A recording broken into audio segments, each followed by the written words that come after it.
New documents just dropped. New allegations just surfaced. And his brother, the King of England, just kicked him out of his mansion. This isn't ancient history. This is happening right now. And if you think you know this story, you might want to stick around. Because what's coming to light is shocking. Here's what you need to understand. Andrew wasn't just any prince. He was the favorite son of Queen Elizabeth II, a decorated war veteran who flew helicopters in the Falklands War. The party prince who married Sarah Ferguson in a fairy tale wedding. For decades, he lived in a 30-room mansion called Royal Lodge in Windsor. He traveled the world as a trade envoy for Britain. He walked red carpets. He was royalty in every sense of the word. But there was a friendship that would destroy everything. Jeffrey Epstein.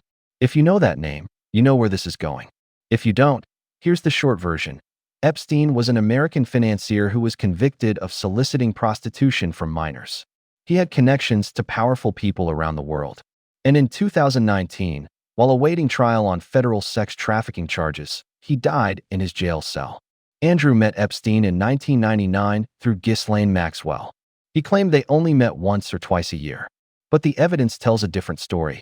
A story of private jets, Caribbean islands, parties, and questions that Andrew has never been able to answer satisfactorily. And here's the thing. This story keeps getting worse. Every time you think it's over, every time the palace thinks they've contained it, more evidence emerges. More documents. More photos. More allegations. November 2019. BBC Newsnight. This is where it all really fell apart. Andrew sat down with journalist Emily Maitlis to tell his side of the story. And let me tell you, this interview became infamous for all the wrong reasons. Virginia Giuffre, a trafficking victim of Epstein, had accused Andrew of sexual assault when she was just 17 years old. There was a photograph of them together, Andrew's arm around her waist, Ghislaine Maxwell in the background. So what did Andrew say in that interview? He said he couldn't have been with Giuffre on the night in question because he was at Pizza Express in Woking with his daughter. Pizza Express. In Woking. That's the alibi. He said he didn't remember meeting Giuffre, even though there's a photograph. He said he didn't regret his friendship with Epstein because the opportunities one was given to learn were actually very useful. The British public was stunned. The palace was horrified. Within days, Andrew announced he was stepping back from royal duties. But that was just the beginning. The real question everyone was asking: why did he do that interview? Why would someone in his position think that was a good idea? The answer tells you something important about how privilege can create blind spots. Andrew genuinely seemed to believe his explanations would be accepted, that his royal status would protect him, that people would just believe him because of who he was. Fast forward to 2022. Virginia Giuffre filed a civil lawsuit against Andrew in the United States. And this is important. Andrew initially tried to get the case thrown out. He fought it. He used every legal maneuver available. But in February 2022, he settled. We don't know the exact amount, but reports suggest it was around £12 million, roughly $15 million. He made a donation to Giuffre's charity for abuse victims. But here's the crucial detail: no admission of liability. That settlement was supposed to be the end. The palace breathed a sigh of relief. Andrew disappeared from public view. Life moved on. But Giuffre didn't move on. She couldn't. And in April 2025, she died by suicide at the age of 41. Her posthumous memoir, Nobody's Girl, was published in October 2025. In it, she detailed her alleged encounters with Andrew. She claimed he believed having sex with me was his birthright. She described attempts by his team to hire internet trolls to harass her. The public reaction was swift and furious. This wasn't just a scandal anymore. This was a moral reckoning. And then King Charles III did something unprecedented. In late October 2025, Andrew voluntarily gave up his Duke of York title. Days later, Charles formally stripped him of all his titles: his Royal Highness status, his princely designation, his military ranks, even his membership in the Order of the Garter, one of the highest honors in the British honors system. Andrew was ordered to leave Royal Lodge. He was told he would not be welcome at the family Christmas gathering at Sandringham. But here's where the story takes another dark turn. Because in late 2025 and early 2026, new documents started emerging. In December 2025, President Trump ordered the U.S. Department of Justice to release all documents related to Epstein. We're talking about 23,000 documents, emails, travel logs, photographs, interview summaries, legal notes. And Andrew's name appeared 173 times. 173.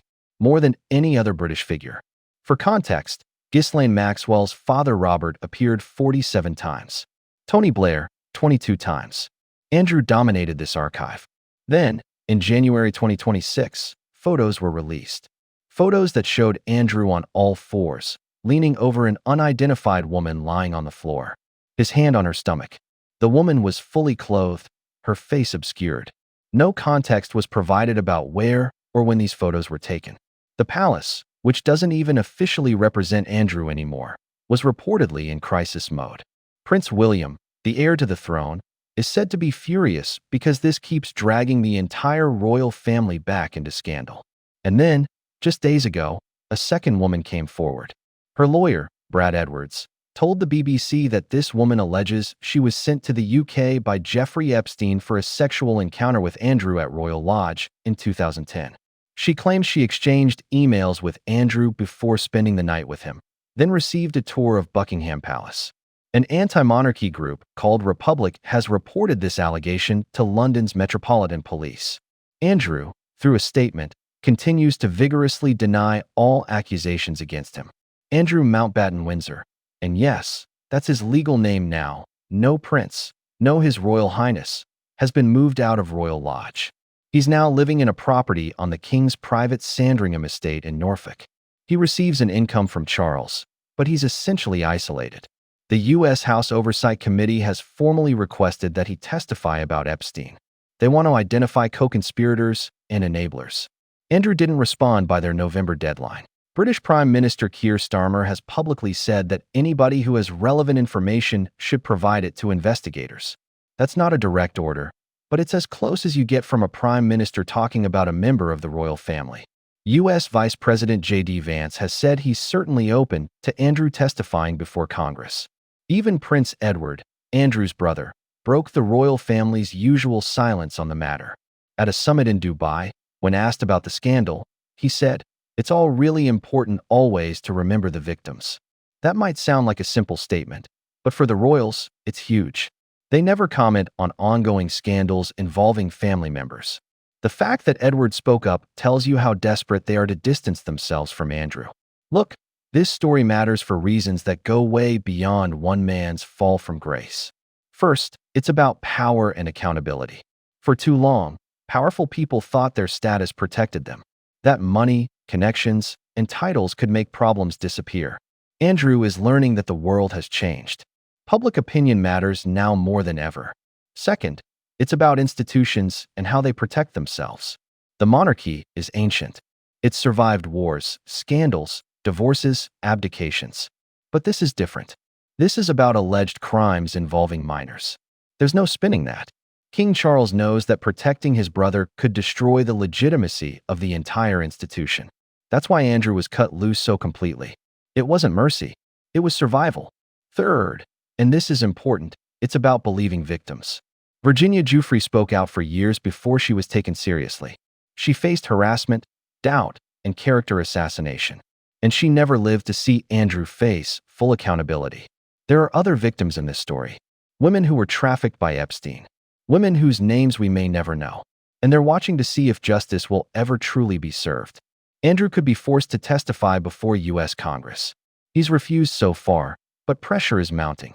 If he doesn't cooperate, it looks like he has something to hide. If he does cooperate, he could incriminate himself. More documents could emerge.